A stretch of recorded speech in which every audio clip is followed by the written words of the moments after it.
Moi! Nyt on taas tällainen kynsilakkavideo, missä näytän nää kiekoittain, nämä kaikki värit. Ja nyt on siis vuorossa siniset, koska te toivoitte sinisiä, niin teen sitten sinisistä lakoista. Ja tässä tää ekana. Tää on muuten vähän rikki tuo kiekko tuossa. Miten tarkentaa kunnolla?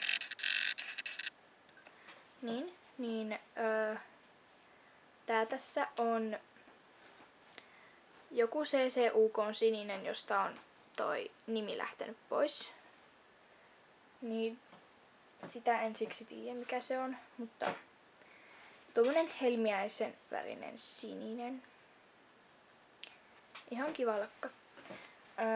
Sitten tää kakkonen tässä on China Glazin Tower Boy Toy. Ei sit näy, mutta se kuitenkin. Ja tää on siitä Pool Party, eiku Poolside kokoelmasta. Ja sitten kolmonen on ihanin lakka ikinä, nimittäin China Glazin Dorothy Who. Ja tää on varmaan yksi mun suosikeista, koska tää vaan on tämmönen blingi. Bling bling. Sitten nelonen on myöskin China Glazia, nimittäin China Glazin Passion in the Pacific. Mä eka mietin, että onko tää niinku vihreä, mutta kyllä se on vähän ehkä pikkusen enemmän sininen kuin vihreä. Ja sitten tämä tässä on myöskin yksi mun suosikkilakoista, nimittäin jälleen kerran China Glazia, ja se on nimeltään Adore. En tiedä laustaanko se näin, mutta näin. Ja sen vieressä numero 6 on Wild and Gracyn Super Duper Blue. Mun yksi suosikki tummansinisistä. Harmi vaan, että tuota Wild and Gracia ei vissiin tehdä enää. Se oli hyvä merkki. Ainakin omasta mielestäni. Sitten sen vieressä tää 7 on La Femme Beautyn Ultra Blue. Mä en kyllä näe mitään ultraa tässä. Tää on ihan tavallinen vaaleasininen. Ehkä vähän Frost tai Pearl niinku silleen, mutta ei tää mun mielestä ole mitenkään ultra, koska mun mielestä ultra on semmonen hirveen kirkas tai you know. Niin, sitten 8 on Miss Selena, ja se on numero 16. Tämmönen ihan tavallinen vaalean sininen lakka. Ihan ok tämäkin. Sitten sen vieressä on Dependia. Nimittäin Dependin, olisiko 207. Nää on niin ärsyttäviä, kun näistä kuluu nää nimilaput heti pois, niin mä en ikinä tiedä mitä nää on. No kuitenkin tämmönen, tää on mun mielestä aika ehkä Frost, en tiedä, mutta niinku tämmönen jäätävän värinen lakka. Ei kovin peittävä, kuten näkyy, niin se on vähän tulee hailakka. Sitten sen vieressä 10.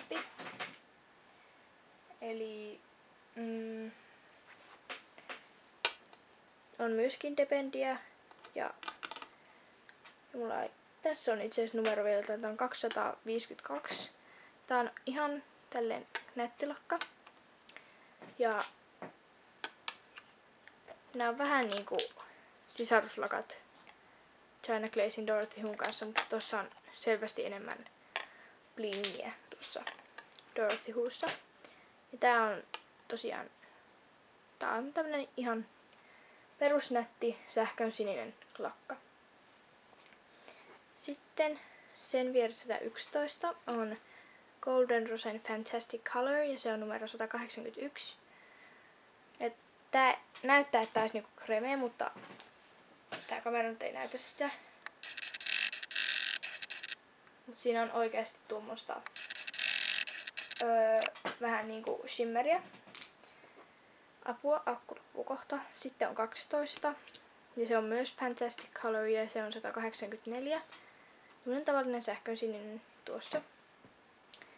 Sitten on numero 13. Color Clubin Cold Metal, joka näyttää ihan kummalliselta. Mulla on sitä myös kynsissäkin. Näistä tulee postaus sitten. On varmaan tullutkin, kun mä saan tämän videon tehtyä. Niin sitten tää 14 on NYX Girlsin Indigo Blue. Tosi nätti, mutta mä käytän sitä vaan hirveän harvoin. Sitten sen vieressä 15, se on Goshin Ocean. Ja tää on yksi kauneimmista lakoista ikinä. Mulla on itse asiassa tästä tehty ihan oma postauskin. Mä voin laittaa sen linkin jonnekin. Sitten numero 16 on Wet n Wildin Blue Moon. Tämmönen perussininen. Kiva lakka. Sitten numero 17 on Beauty UK:n Neon Blue. Toisaalta mä en kyllä näe mitään neonia tässä, mutta tää on silti aivan ihana lakka. Ja sen vieressä numero 19, joka ei näytä kovin peittävältä, eikä se olekaan, on Flormarin Super Shine lakka numero, mikä tää on? U25. Aivan ihana, siellä on tuosta, näkyy tässä epäselvästi, tuommoista violettia. Olisiko shimmeriä? Tosi kaunis. Apua. Sitten on 19. Se näyttää jostain syystä valkoiselta tossa, mutta se on China Glazin Refreshment. Tosi nätti lakka. Mulla on kanssa vähän ongelma, että onko tää vihreä vai sininen, mutta kyllä mä päätyin laittamaan tän sitten näihin. Sitten viimeisenä, eli 20, on Wet n Wildin Fast Dry lakka nimeltä Teal of Fortune. Ja tältä näyttää sitä kokonaisuudessaan. Ja mulla on tosiaan ihan tää kiekko täynnä, mutta tässä hankkia taas pari kiekkoa lisää, koska mä tykkään sinisistä lakoista niin paljon, että niitä olisi ihan kiva saada lisää kiekkoa. Mulla on pinkilläkin, mulla on jo 2 kiekkoa. Niin silleesti. Ja niin. Taas saa ehdotella mulle, mikä voisi olla seuraava väri. Koska mä en itse osaa ikinä päättää, mikä väri olisi hyvä. Joten saa kommentoida. Ja tälleistä. Mutta tää on kuitenkin niin pitkä video jo, joten moikka!